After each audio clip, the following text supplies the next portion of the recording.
morning, everybody. Before we begin this morning, can I take the opportunity to express my acute sadness at the news from Essex this morning.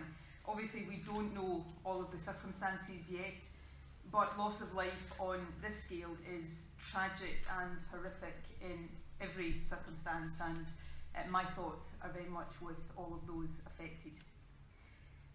A week tomorrow, the UK was supposed to be leaving the European Union.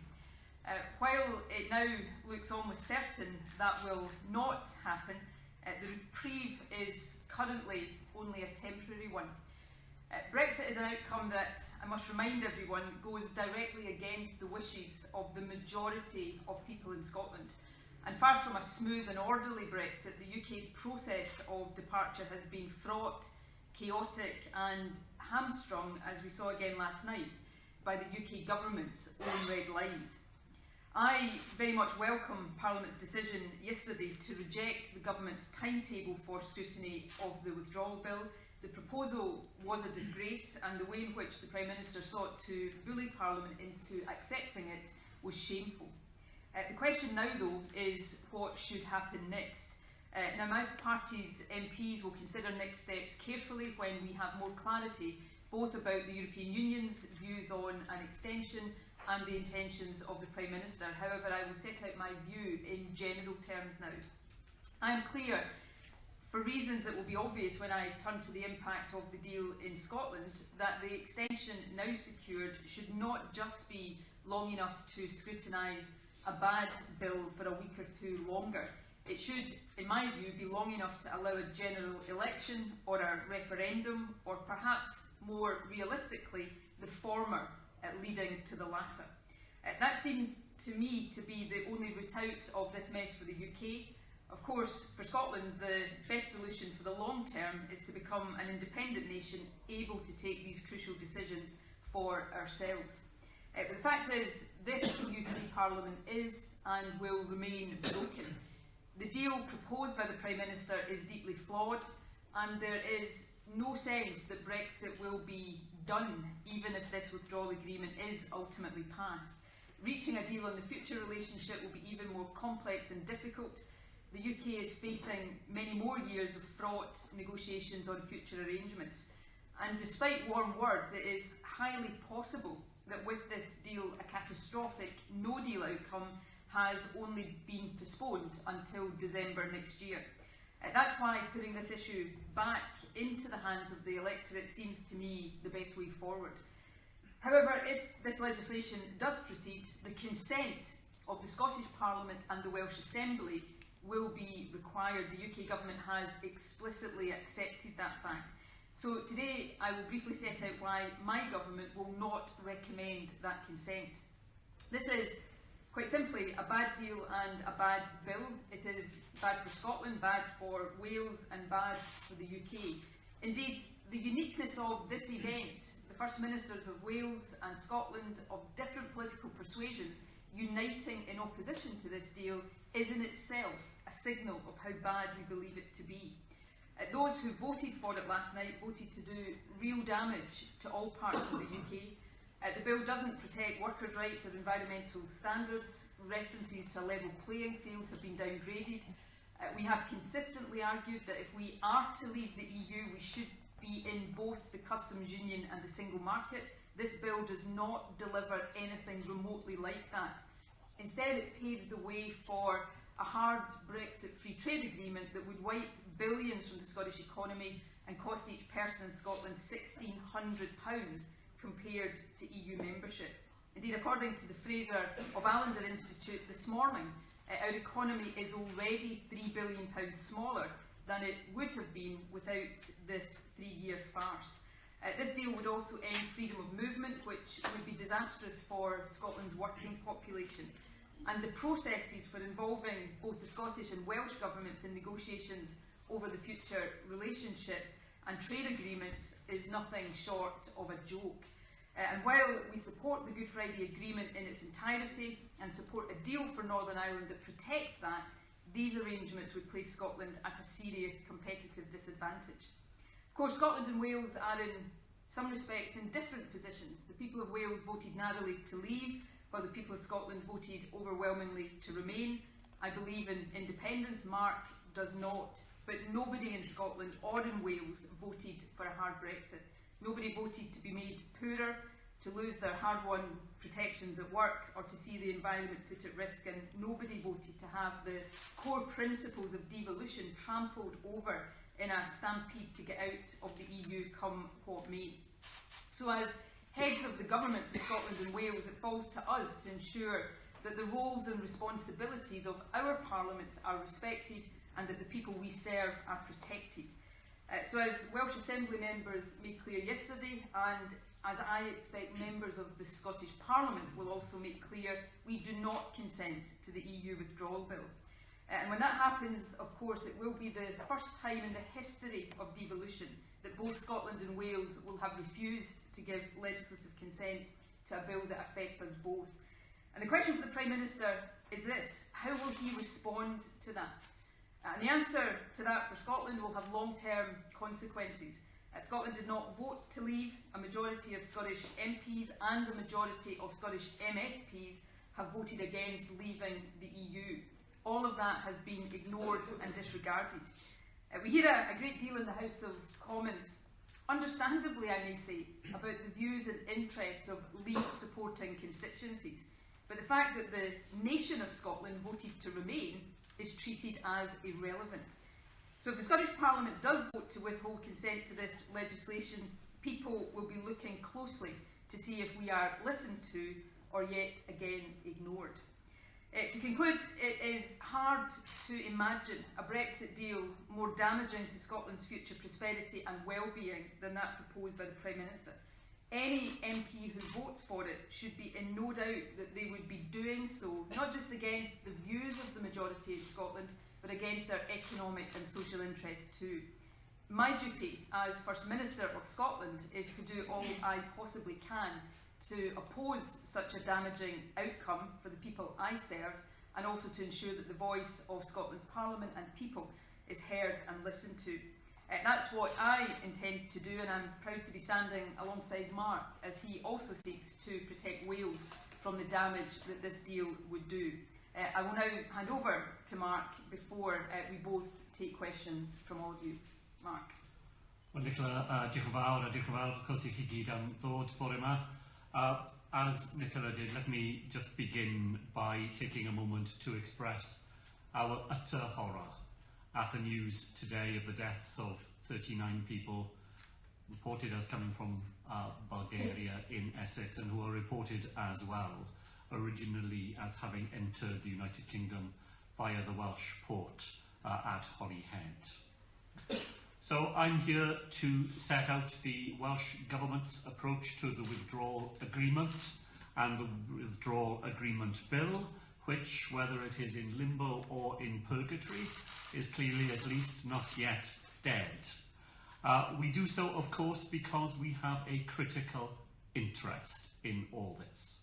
Many of the provisions of the bill touch directly on devolved responsibilities, and quite rightly we have been asked by the UK government to give our legislative consent to the bill.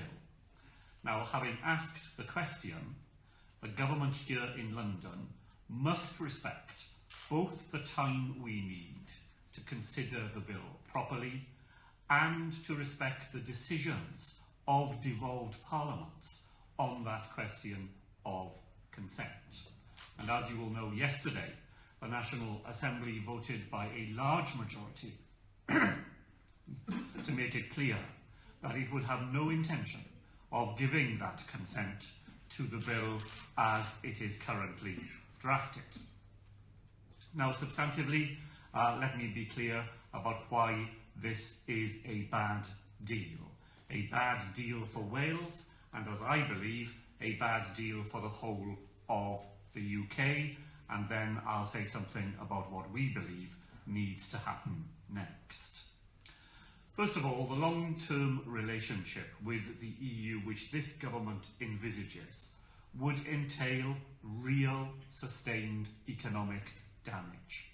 an economy around 7% smaller after 15 years than it would otherwise have been. And that for Wales means lost investment, lost jobs, lost incomes in families. It would wrench us out of the single market and the customs union, damaging, if not destroying, vital supply chains which are essential to Welsh businesses, particularly in manufacturing and in the agri-food sector. And all that assumes that the goal of a free trade agreement is serious and realistic. As members of the ERG have repeatedly pointed out, there is no guarantee in this deal that if negotiations do not progress, that this government would take Great Britain at least out of the EU on WTO terms. So at the end of the transition period, we would have a delayed but still a devastating no deal. Secondly, as Nicola has said, it would open the way to a future Tory government to move decisively away from our current regulatory system, shaped as it is by fundamental, if as we would see it, not sufficient respect for the rights of workers and consumers, and for protecting and enhancing the environment. The deal now on the table is radically different from the visions even of the Chequers white paper. That white paper, to which we were able to give a cautious welcome, envisaged alignment of standards for goods and commitment at least to maintaining current social and environmental rights and standards. Whereas in the Theresa May deal, there was commitment to these level playing field issues, and that was embedded in the withdrawal agreement. Now it is watered down and consigned to the non-binding political declaration. Of course, in its desperation to get the deal through, this government has made all sorts of denials of any ulterior motives of turning the UK into some sort of northern Singapore. But its agenda is not hidden. It's there in plain sight. The Chancellor of the Exchequer talked at his party conference about a bonfire of regulations after Brexit. Jacob Rees-Mogg, that aspiring Jeeves to the Prime Minister's Worcester, has repeatedly talked of being shackled to the EU's failed economic model. Now, thirdly, and perhaps most fundamentally, the deal undoubtedly places a hard economic border in the Irish Sea, making a huge breach in the integrity of the United Kingdom and a huge breach of trust by this Prime Minister, who went to Belfast on the 2nd of July to say that that was something he and no Conservative leader could ever contemplate or would ever do. Now, the changed economic status that brings about has real implications for Welsh businesses. They will no longer automatically be able to sell goods to Northern Ireland, and there are real implications for Welsh ports, who will now be at the front line of this hard border.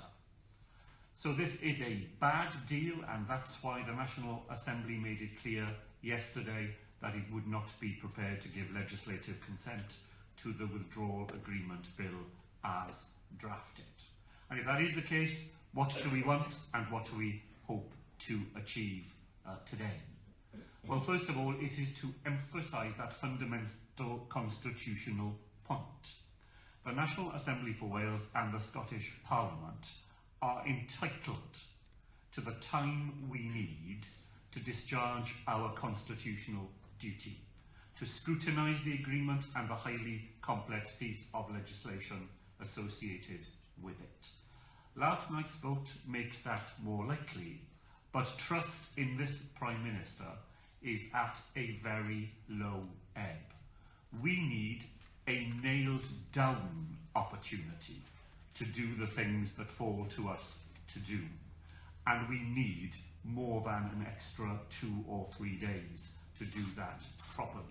That's why we argue, as the First Minister of Scotland has argued this morning, for an Article 50 extension to give time for such scrutiny, but more importantly, to take the decision back to to the people.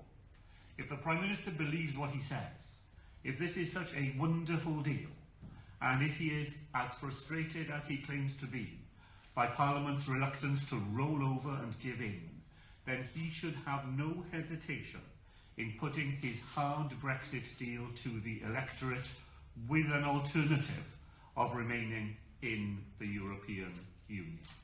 And it's no secret, and hasn't been for many months now, that we as a Welsh Labour government are eager for that opportunity. But after 3 wasted years of delay, incompetence and bluster, to again make the case to the Welsh people why we believe that it is in the interest of Wales for the UK to remain within the European Union. Thank you very much. Thank you very much, Mark. I will take questions if you want to ask a question of one or other, obviously say that. If not, we'll take time to answer. Catherine.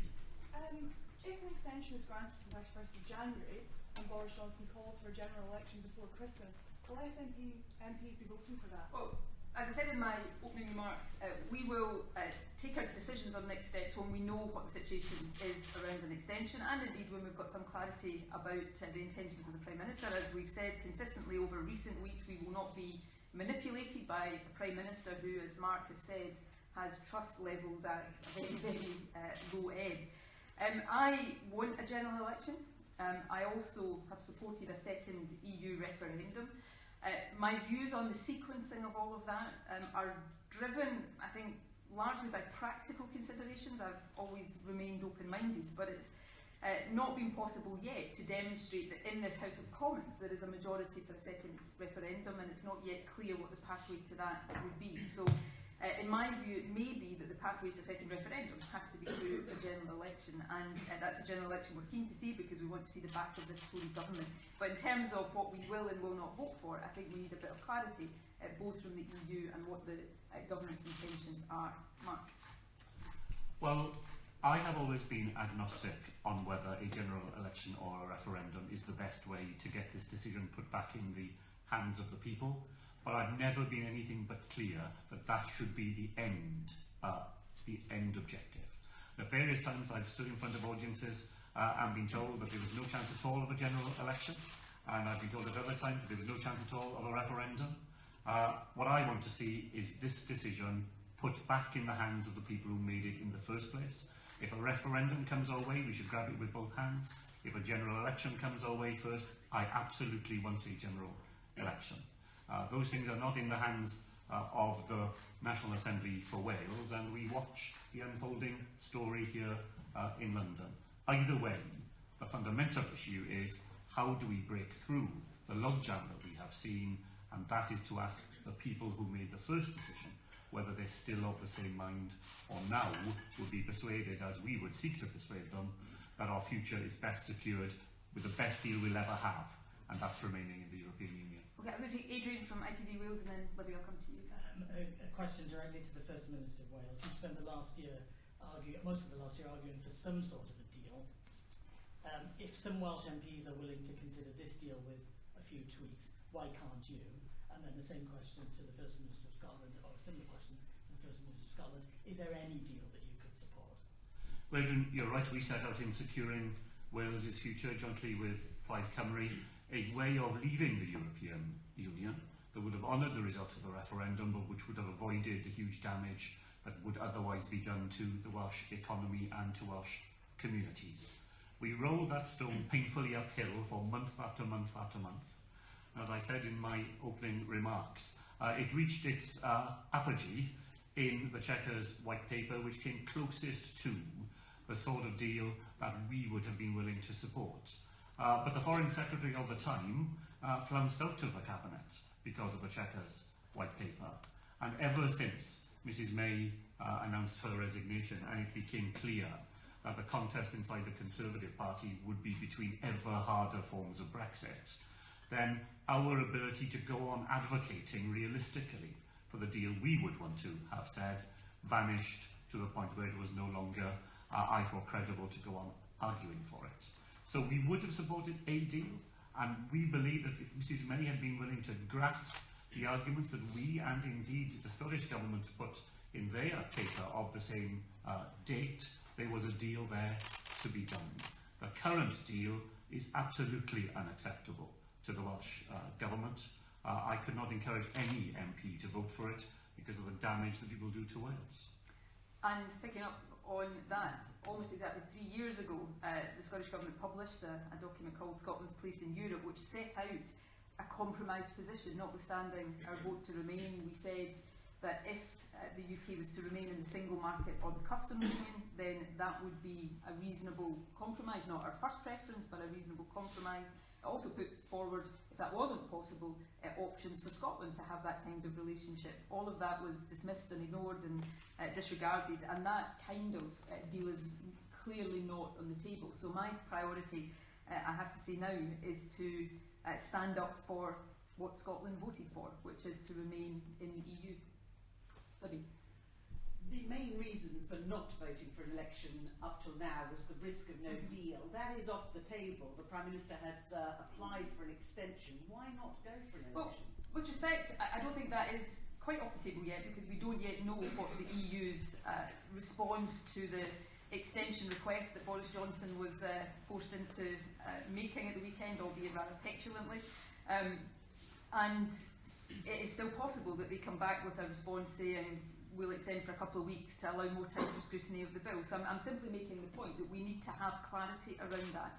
But you're right, if there is an extension nailed down, then I think the position that I would take then is that the right next move is to put this issue back to the electorate. And I think a general election, although I don't disagree with Mark's analysis around a referendum, but for the practical reasons I set out earlier on. But we'll continue to take things step by step. What we try to do, and I'm talking here my party as well as the Scottish Government, is not to always act in purely in line with our party political interests, is to try to act in the bigger picture, and we will continue to do that. And Boris Johnson is a Prime Minister not to be trusted, so we will continue to think very carefully about any move we make and how it is in the overall interest and not in the interests of Boris Johnson. But if the EU's back January the 31st, you will say yes? Well, to look, I think I've answered your question pretty clearly on that, but with the greatest of respect, I think it is important that we take these things step by step. I don't know, I may have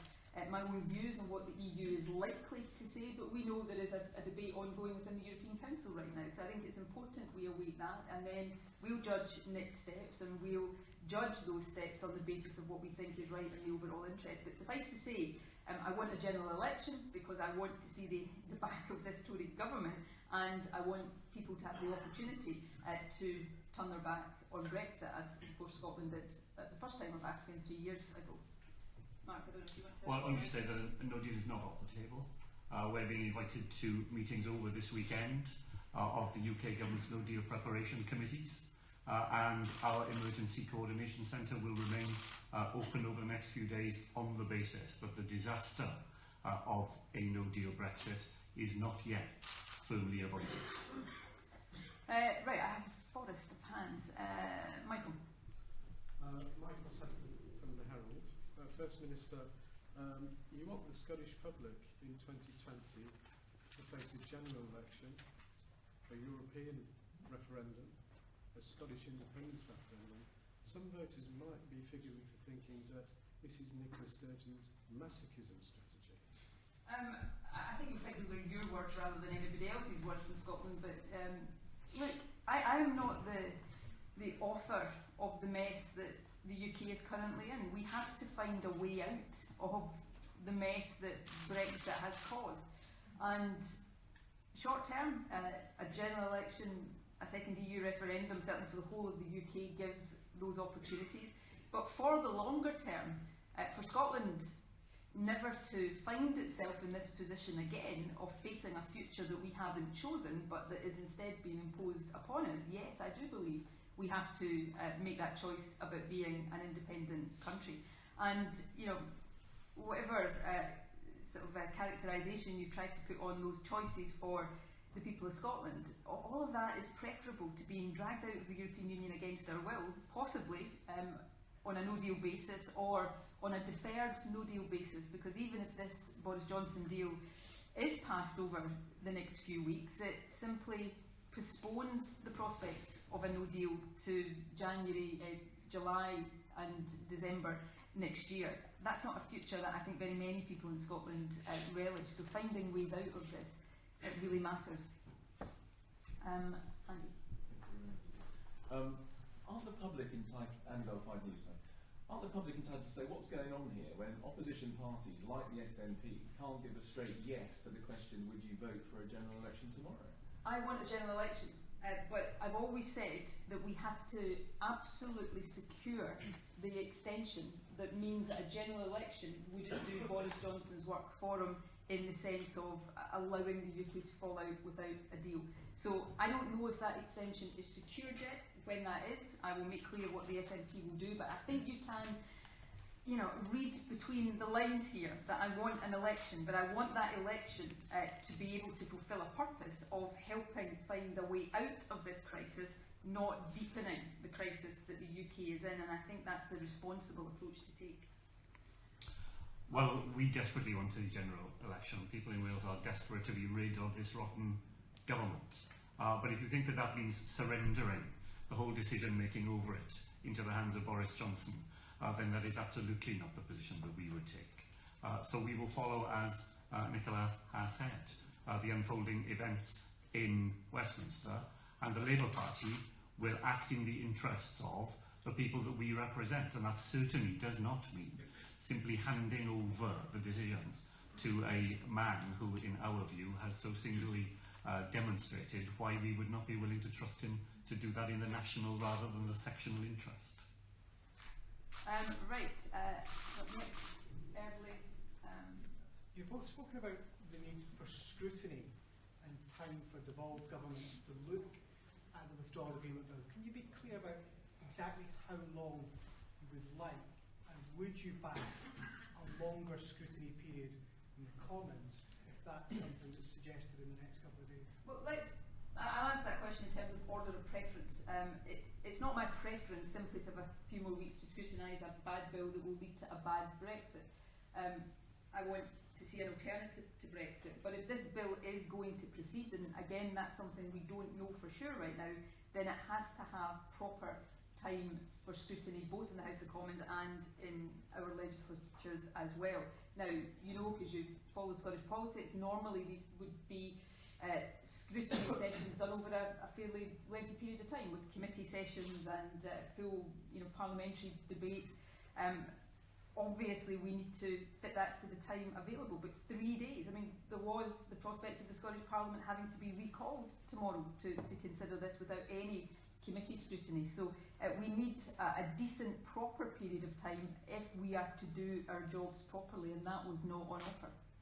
We're starting exactly the same place. Next week is our half term. We've already had committees having to be recalled next week to use what little time we thought we had for scrutiny of this bill. We have an orderly process in the National Assembly for Wales, and a well-worn process where legislative consent motions are considered in committee, committees report to the full Assembly, and the Assembly takes its view. We can't do that in a matter of just a couple of days. More scrutiny of a bad bill is not our preferred option either, but scrutiny can at least make a bad bill a less bad one, and we are entitled to the opportunity to play our part in that. Right, we've got time for a couple more questions. I've got one here in the second row, and then Glenn Campbell, and I'll see where we are after that. Mr. Dudgeon, if a 3-month extension is granted, could you clarify your position, and would you like to see a general election before the end of the year? And if I may ask the second question in Welsh, Prifnidog, o dan yr un amgylchiadau, be dych neges chi I Jeremy Corbyn, ac a fyddwch chi hefyd yn licio gweld etholiad cyffredinol cyn diwedd y flwyddyn? I'll let you answer that one. Mae cyfarfod da fi gyda Jeremy Corbyn bore yma ar ôl bod yma, yn bydd cyfle I fi siarad da fe am y manylion o beth sy'n mynd ymlaen yn y tŷ cyffredin. Fel wedais I, peth pwysica I ni yw I roi y dewis nôl yn y dwylo'r bobl. Ac y ffordd I wneud hynna, mae mwy nag un ffordd ni'n gallu defnyddio I wneud hynna, twriau'r referendum trwy'r etholiad cyffredinol. Bydd cyfle I fi I siarad gyda Jeremy, I clywed beth sydd da fe I ddweud, dwi'n fodlon I wneud un ffordd. Y peth pwysig yw I roi y penderfyniad nôl I bobl sydd wedi wneud y penderfyniad yn y lle gyntaf. And very briefly for me, I think I've covered this already. I want to see a general election. I would be very happy to see that general election before Christmas, but the circumstances of that have to be such that it doesn't open the risk of a no-deal Brexit. And I think all responsible opposition MPs who want to see an election have a duty to make sure that that is the case.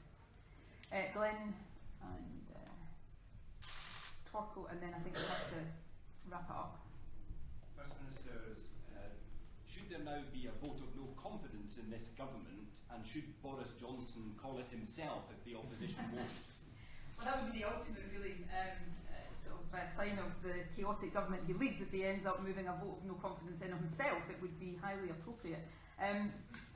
That is certainly an option, and we have argued over the past few months now that the opposition should already have come together behind a vote of no confidence, and I think that's something that has to be under active consideration and discussion. But I go back to my previous answers.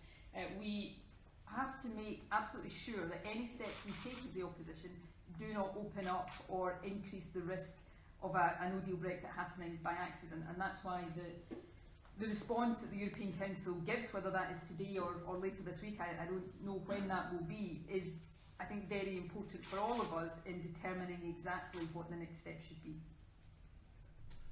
So the idea that we're talking about a government calling a vote of no confidence in itself does tell us something of the chaotic nature of the position we've arrived at. But the vote of no confidence itself is not the issue. It's what happens after it. And it's having a plan for how we deal with the aftermath of that guarantees that we will not leave the European Union without a deal, and provides a better opportunity to strike a deal with the European Union. That should then be put back to people in a referendum where remaining in the European Union would be on the ballot paper. If that can be secured, then I think there's a path through all of this that provides people with genuine choices, where people could look at a deal, decide whether that's what they meant when they voted to leave the European Union, or whether they take a different view. So a vote of no confidence in itself is not the issue. It's where it leads and whether there's a realistic plan to reach that sort of outcome. First Ministers, do you think voters would thank you if you backed a December election in the middle of the Scottish and Welsh winter? And if you both refuse LCM's legislative consent for this bill, it'll end up in the Supreme Court, won't it? And do you think your voters will thank you for wasting money in the Supreme Court? Well, I think I don't want to sort of answer this immediately by reference to opinion polls and such like, but I think opinion polling and European election results, which is the most recent actual election result we've got in Scotland, suggest that voters do back the SNP's attempts to stand up for how Scotland voted and to protect Scotland from Brexit, and in particular a no-deal Brexit. I think voters want to see a way out of this, and certainly voters in Scotland do. I'm not suggesting that people relish the prospect of elections in the weeks leading up to Christmas, but I think all things considered, people would prefer that to a catastrophic Brexit outcome. And on the point about the Supreme Court, there is a very simple answer to that, and that is that the UK government abides by the rules that have been in place since devolution was established 20 years ago, in that they don't override decisions of the Welsh and the Scottish Parliaments when it comes to legislative consent. So the ball in that respect is very much in the UK government's court. Pardon the pun. Just want to emphasise the seriousness of that point. As Nicola said in introducing me, in the end we have different views of where the United Kingdom should end up. But I've come to believe over the months that I've had to sit in meetings with the current government that in the end it is the unionists who will see off the union because of their carelessness about it, about their unwillingness to give the sort of time and attention and thought that needs to be given to how the United Kingdom will operate successfully the other side of the European Union. And a position in which the National Assembly for Wales and the Scottish Parliament are asked for their consent, were both parliaments to deny that consent. That is a very serious constitutional moment, and this UK government needs to give it the serious consideration that it deserves. Thank you, happy to. Okay, my apologies. No problem, thank you. Felicity Evans, BBC Wales. This is one for the First Minister of Wales. First Minister, on the general election point, there are Welsh Labour MPs who are not particularly enthusiastic for a general election because they feel their seats are at risk. So in terms of your preference for the sequencing, would it be for a general election, or would it be for Boris Johnson to try to progress his bill through the House of Commons without a majority, where amendments could be made on all of the concerns that you have raised here today, including for another referendum and for a customs union? My preference is to grab whichever one comes first. And over the many months that I've asked questions about this, as I said, at various times I've said, I want a general election. I do want a general election. I've been told there's no chance of that happening. At other times when I've talked about a referendum, I've been told I can't see a path to that at all. And I just don't think we are yet in a position of complete clarity about it. I absolutely understand the path that Nicola has laid out, but we got very used in all of this to, the way we thought things were going to be at the start of the day, not turning out to be that way by the end of the day. For me, it's giving the decision back to people. If a referendum came our way, I would grab it. If a general election comes our way, I want one of those. Either way, the decision goes back to people, and whichever bus comes first, I want to be on it. Well, so it's not a Brexit bus, but that's another matter. Thank you all very much for coming. I think there are interview opportunities one-to-one afterwards, but thank you for your presence and time. Thank you very much.